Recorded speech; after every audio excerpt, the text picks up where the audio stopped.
Mercredi 10 décembre dernier, à l'Assemblée nationale, lors des questions au gouvernement, le ministre de l'Europe et des Affaires étrangères, Jean-Noël Barrot, a tenu des propos visant notre rédaction, le média, suscitant de vives réactions sur les bancs de la gauche. Dans le même temps, la France continue de soutenir le régime tunisien alors que la situation à Gabès, marquée par une catastrophe écologique et sanitaire, alerte de nombreuses ONG et parlementaires. Pour en parler, nous recevons Nathalie Oziol, députée La France Insoumise, et Amine Snoussi, journaliste. Ensemble, ils reviendront sur ces prises de position gouvernementales, sur ce qu'elles disent plus largement de l'état du débat démocratique et de la liberté de la presse. Les manifestations, le mouvement social qui a lieu à Gabès en Tunisie pour protester contre la situation environnementale est une affaire tunisienne qui n'a pas vocation à être commentée par les autorités françaises. Les manifestations doivent pouvoir se dérouler en toute liberté et dans le respect des règles de l'état de droit. Pour autant, je regrette, je déplore la désinformation diffamatoire qui est menée par un média, le média affilié à la France Insoumise, contre le groupe français Roulier, qui produit certes des compléments nutritionnels pour animaux et végétaux sur les 2 sites de Gabès, mais cette activité de transformation ne génère pas de rejets toxiques. D'ailleurs, la politique de responsabilité sociale des entreprises qu'elles mettent en œuvre sur le terrain est reconnue par tous localement. Donc je vous invite à ne pas vous fier aux diffamations qu'on peut lire sur le média et à recalibrer vos réponses pour ne pas accabler ni les entreprises françaises, ni les membres éminents de cette Assemblée. Bonsoir Amine. Bonsoir Amina. Alors la chronique dont le ministre des Affaires étrangères parle lorsqu'il parle de diffamation, c'est ton Dixit qui date justement du 24 octobre dernier, intitulé Gabès, la France complice d'un mini Tchernobyl en Tunisie. On regarde juste un petit extrait. Et devinez quel est le principal client qui domine les commandes déjà à l'époque. J'appelle ça la France, mademoiselle. Ce qui intéresse les entreprises françaises à Gabès, c'est notamment le pesticide DAP 1846, largement utilisé en France, mais quasi impossible à produire sur le territoire européen en respectant les normes environnementales. Alors, on délocalise la pollution chez les ex-colonies de l'Occident. Le système est connu, la fameuse relation spéciale entre la France et les pays arabes repose sur un soutien fort à l'autocrate en place, Sisi en Égypte, Ben Ali en Tunisie et désormais Kais Saied, ou encore Feu Kadhafi en Libye. Alors d'accord, est-ce que vous aimeriez réagir justement sur ce qu'a dit Jean-Noël Barrot ? Bah oui, mais c'est assez curieux d'ailleurs de répondre, étant donné que ce qu'il dit est complètement faux. On n'a jamais, que ce soit dans le Dixit qu'on a publié ou sur le plateau qu'on a fait sur Gabès, on n'a jamais cité une entreprise française en particulier. On a parlé de la responsabilité française dans le lien qu'elle a avec le groupe chimique tunisien.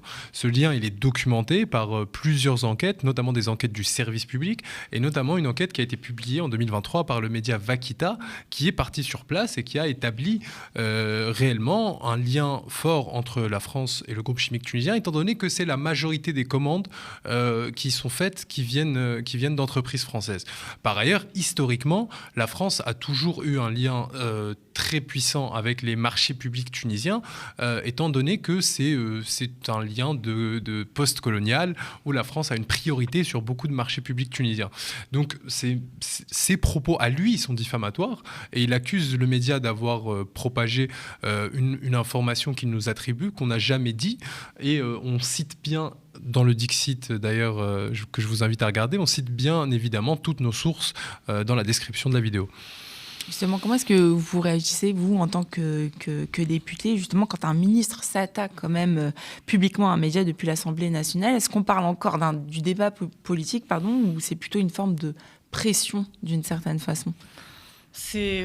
La réponse est en dessous de ce qui est attendu quand on parle d'un immense scandale sanitaire, environnemental et de la complicité de la France via le rôle joué par une entreprise française et sa filiale sur place à Gabès en Tunisie. Là, la façon dont il tourne la chose, c'est à la fois pour balayer d'un revers de la main le sérieux de la France Insoumise et balayer d'un revers de la main le sérieux des enquêtes journalistiques et médiatiques. Et oui, je confirme, oui, le média, effectivement, en a parlé, tant mieux, en fait, mais c'est pas le seul média qui l'a fait, c'est dans toute la presse, maintenant. En fait, les manifestations qui ont lieu à Gabès sont tellement énormes que c'est même dans la presse mainstream, Le Monde, France 24, et effectivement, avant ça, Vakita avait fait une grosse enquête au moment où Marc Marc Fesneau, dont je parle dans ma question au gouvernement, était ministre d'ailleurs, et sur le fait qu'on peut se demander s'il n'a pas fermé les yeux sur ce qui se passait malgré les alertes lancées. Donc en fait, c'est en dessous de tout, c'est pas ce qu'on attend effectivement du gouvernement français, que j'interroge là, parce qu'il me dit en plus, oui, mais ce sont des affaires tunisiennes, mais je l'interroge là parce qu'il y a au moins une entreprise française qui est impliquée là-dedans, donc ça veut dire qu'on a quand même quelque chose à faire et quelque chose à dire là-dedans. Bon, il répond pas là-dessus. Oui, c'est quelque chose qui est assez courante, la réponse de dire la France choisit sa souveraineté quand elle l'arrange. Ça veut dire que les libéraux et les centristes disent maintenant la Tunisie, on respecte sa souveraineté, etc. Donc on ne va pas intervenir. Alors oui, ça d'un côté c'est entendable comme argument s'il était cohérent. La France ne respecte pas la souveraineté de la Tunisie quand elle fait des accords migratoires en échange d'une externalisation de la frontière de l'UE, quand elle soutient des autocrates et qu'elle les renforce, que ce soit Kais Saïed maintenant ou Ben Ali à l'époque, ou Bourguiba avant, quand elle nie le droit des peuples à vivre avec un air non pollué, avec une eau non polluée, etc., elle s'implique de facto. Donc le fait que des députés demandent des explications, c'est pas du tout du post-colonialisme ou de l'ingérence, c'est au contraire une question légitime sur ce que fait déjà la France là-bas. Et justement, qu'est-ce que ça dit aussi, parce que là, il y a eu d'autres médias, comme vous l'avez dit aussi, Mainstream, Le Monde, etc. Qu'est-ce que ça dit aussi du rapport du gouvernement, en fait, à une presse indépendante, ou plutôt aux médias, en fait, critiques, et plus largement même le pluralisme démocratique? Là, il y a un mépris qui est quand même assez évident. Puis, cette façon, franchement... par sous-entendu de venir dire parce que ce média serait proche d'après lui de la France insoumise, du coup c'est pas crédible. Mais en fait, encore une fois, c'est pas sérieux en fait. C'est vraiment pas sérieux quand on parle de la situation à Gabès en Tunisie. Pour resituer.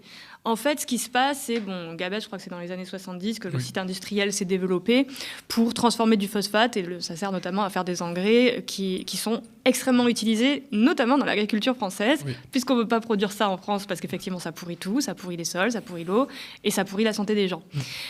Et donc, c'est produit en Tunisie, la France en achète, en importe, pour l'agriculture française. C'est quasiment impossible de le produire dans ces conditions-là sur le sol européen, soit dit en passant. Les normes sont quand même très compliquées.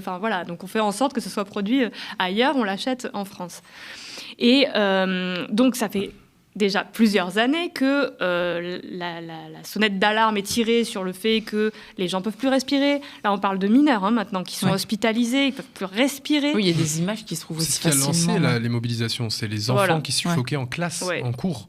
Il y avait des scènes, des vidéos d'images d'enfants, une classe d'enfants qui n'arrivaient plus à respirer, donc les profs qui interrompent les cours et la police qui intervient, etc. Et oui, comme vous l'avez dit, c'est quelque chose qui en Tunisie, pour avoir couvert la Tunisie pendant très longtemps, c'est quelque chose de très très très récurrent. La situation à Gabès, il y a une sorte de fatalisme là-dessus, on ne peut pas toucher à ce groupe chimique parce qu'il est trop puissant.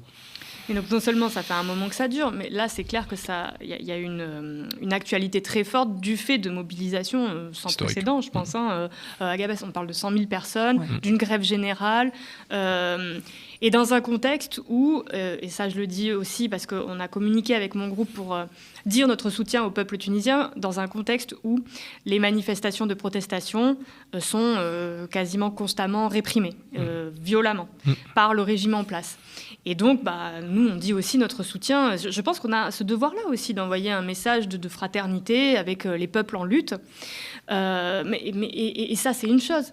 Mais par ailleurs, lorsqu'en fait, il y a au moins une entreprise française, entreprise roulière, qui a sa filiale, Phosphea, sur place, donc qui participe à la transformation du phosphate, qui va polluer, on parle de 10 à 15 000 tonnes de déchets qui sont déversés en mer chaque jour. Voilà, notre mer est commune. Moi, je suis à Montpellier, on est à côté de la mer Méditerranée, la mer est commune. Donc croire que tout ça se passe très loin, qu'on n'en a rien à faire, en fait, on en paye le prix d'une manière ou d'une autre, si ce n'est sur notre conscience, à la fin dans nos assiettes, et par la mer qu'on partage. Donc en fait, il y a quand même beaucoup d'aspects par lesquels on doit s'inquiéter. Et le gouvernement français devrait regarder tout cela avec beaucoup plus de sérieux, beaucoup moins de mépris, et y compris faire attention à ce que les médias disent quand il y a des enquêtes qui sont faites. Ce n'est pas pour nuire, c'est pour faire en sorte d'alerter collectivement sur ce qui se passe et et de faire en sorte qu'on agisse. Là, il faut de l'action, là. Quand des mineurs sont hospitalisés, que probablement la France a un rôle à jouer, bon, il faut agir, quoi. Justement, il y a des ONG, des journalistes, comme vous l'avez dit aussi, qui ont dénoncé l'inaction, voire la complaisance aussi des autorités françaises face à cette situation. Est-ce que la diplomatie française ferme les yeux en fait quand il s'agit d'intérêts économiques ou géopolitiques? Et on a pu le voir aussi ces 2 dernières années avec le génocide en Palestine. Oui, c'est assez classique en fait. C'est la France post-coloniale telle qu'on la connaît. C'est ce qui... En fait, pour le cas de la Tunisie, c'est quelque chose où on a déjà eu le cas pratique il y a 2 ans avec l'accord migratoire UE-Tunisie, où la France a fermé les yeux sur des exactions horribles qui ont été commises en Tunisie, qui ont résulté sur au moins 27 migrants qui sont morts dans le désert, et une explosion du racisme sur place. Et la France a totalement été complice de ça, de facto, étant donné que l'accord couvre un mémorandum qui couvre l'UE et la Tunisie, et l'UE l'a signé en connaissance de cause, et la France n'a jamais opposé quoi que ce soit à cet accord. Au contraire, ça l'arrange, c'est une externalisation des frontières, comme ce qui a été fait auparavant en Turquie ou en Égypte, et en fait, c'est la morale des droits humains universalistes qu'on nous vend avec la diplomatie française. Elle s'arrête, comme vous l'avez dit dans la question, aux intérêts économiques et aux intérêts financiers avant tout. Si on peut avoir un pays qui gère les frontières à notre place, quelles que soient les exactions qu'ils commettent, on va fermer les yeux. Si on a un endroit où on peut avoir de l'engrais, même s'il massacre des enfants, c'est pas les nôtres. Réagir là-dessus Oui, et puis bon, par ailleurs, c'est Jean-Noël Barrot, puisqu'on fait le parallèle avec... il a été interrogé de nombreuses fois sur la situation au Proche-Orient, et déjà, franchement, il était très en retrait, à ne jamais annoncer d'action de la part de la France, jamais s'avancer, déjà prononcer le mot génocide, c'est presque un gros mot, alors que bon, c'est chiffré, c'est factuel, bon... Et donc, c'est clair qu'on est plutôt habitué à le voir assez passif sur des questions qui relèvent complètement de son ministère. Et encore une fois, on parle d'intérêt économique, mais moi, ce que je mets en avant dans ma question au gouvernement, ça a déjà été mis dans le débat public. On parlait de Vaquita, le fait que l'ancien ministre de l'Agriculture, Marc Fesneau, a accueilli dans son cabinet l'ancien directeur chargé de la stratégie du groupe Roulier. C'est Vaquita qui en parle, par exemple, pour la première fois. Alors, c'est pareil, c'est des faits, quoi. Il a classé ça sous la diffamation, etc. Mais c'est juste factuel.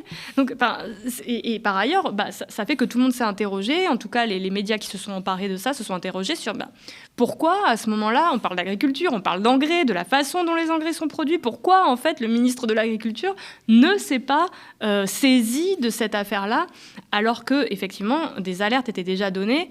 Que franchement, on n'aurait jamais dû laisser la situation s'aggraver et prendre des proportions comme elle l'est actuellement. Hein. Donc, c'est le gouvernement macroniste, quoi. Et justement, plus largement, est-ce que vous estimez justement que l'exécutif entretient aussi un climat quand même assez délétère vis-à-vis des journalistes qui sont critiques? On l'a vu sur d'autres sujets aussi ces dernières années. On a l'impression qu'il suffit qu'on pointe le doigt sur quelque chose qui ne fonctionne pas et automatiquement, les journalistes, ou en tout cas les médias, sont soit diffamés, soit discrédités. Je trouve que ça dépend des médias. Okay. Ça dépend des sujets. Le traitement n'est pas toujours le même. Je veux dire, là, clairement, il a traité le média de manière extrêmement méprisante.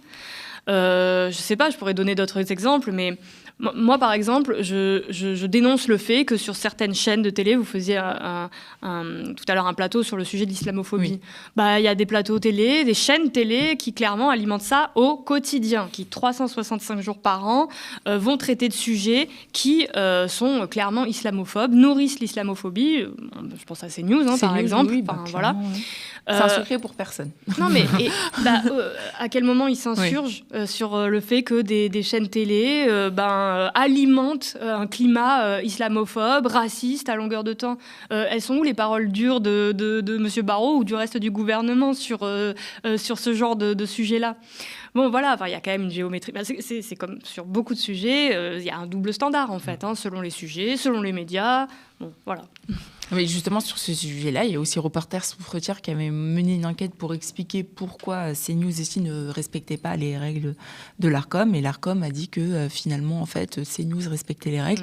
Et le gouvernement, en fait, a repris cette verbatim, en expliquant que CNews n'était pas d'extrême droite.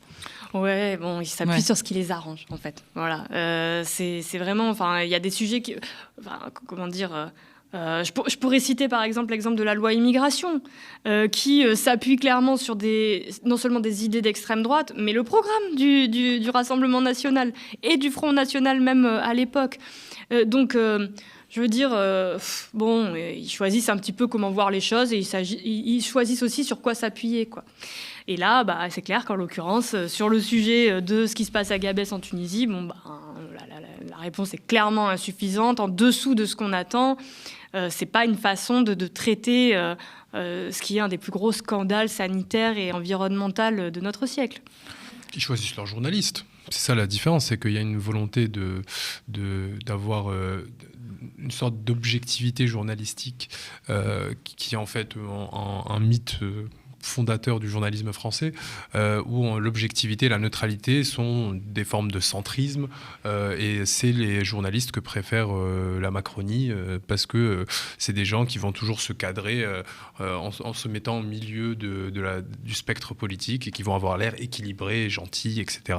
Les journalistes qui assument une ligne éditoriale comme aux médias, comme à Blast, comme à l'UMA, comme à Mediapart, ça c'est des journalistes qui les dérangent et qui pour le coup n'ont pas peur de dire les mots. Et quand on voit qu'il y a des liens entre une entreprise française et une catastrophe sanitaire à Gabès, on va dire qu'ils sont complices. On va pas dire que potentiellement il y aurait quelque chose à creuser, à voir, etc. Si les faits sont là, on va pas attendre que Jean-Noël Barrot l'avoue publiquement dans un grand moment à l'Assemblée nationale, on va le dire. Donc c'est ça là, je pense qui les dérange. Je pense que cette info n'aurait absolument pas été traitée par des chaînes comme BFM ou CNews, etc. parce que c'est pas intéressant pour eux, ça ne rentre pas dans leur cadrage éditorial, et que du coup c'est d'autant plus important que les médias indépendants soient là pour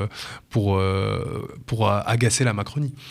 Et justement, que devrait faire, selon vous, le gouvernement français après les avoir interpellés sur ce sujet et d'une certaine façon montrer aussi leur implication directe ou indirecte? Voilà, il faut agir, mais en fait, ils auraient dû agir déjà il y a longtemps, parce que précisément, c'est grâce à des médias indépendants que ce sujet-là est venu a été posé sur la table. Là, on est vraiment à un moment qui est critique. Il en va de la santé de centaines de personnes, de mineurs.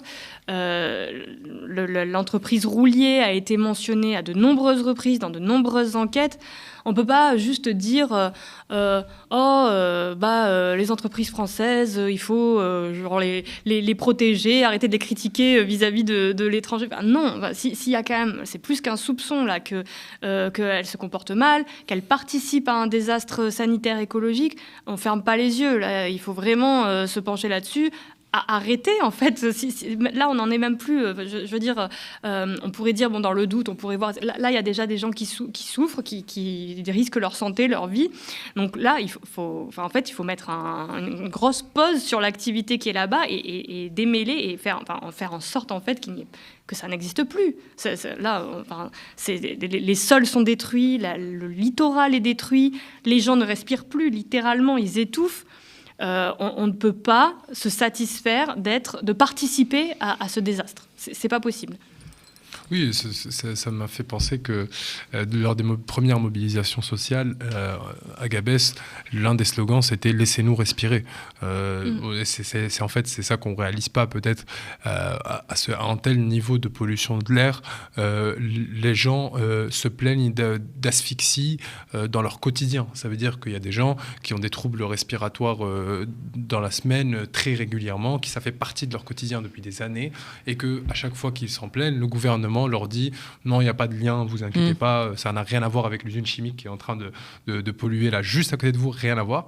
Et d'ailleurs, ça a été dans un documentaire Arte qui est sorti il y a 6 ans, qui utilisait le même titre, enfin pas exactement le même titre, mais qui réutilisait l'expression de mini Tchernobyl dans le documentaire, parlait déjà de la responsabilité française et parlait déjà du fait que la France remplissait les carnets de commandes, et il parlait du fait que un des enjeux du gouvernement tunisien de l'époque, qui était donc avant Kais Saied, mais aussi des gouvernements occidentaux, c'était que la Tunisie n'établisse pas de lien entre l'usine chimique et le nombre de maladies respiratoires sur place. Donc il n'y a pas de données chiffrées, par exemple, qui attestent des données de santé qui peuvent attester du lien. C'était un objectif assumé pour empêcher le fait que cette catastrophe n'explose au grand jour. Merci beaucoup Nathalie Ozol, merci d'avoir été avec nous sur ce plateau. Merci Amine Soumsi.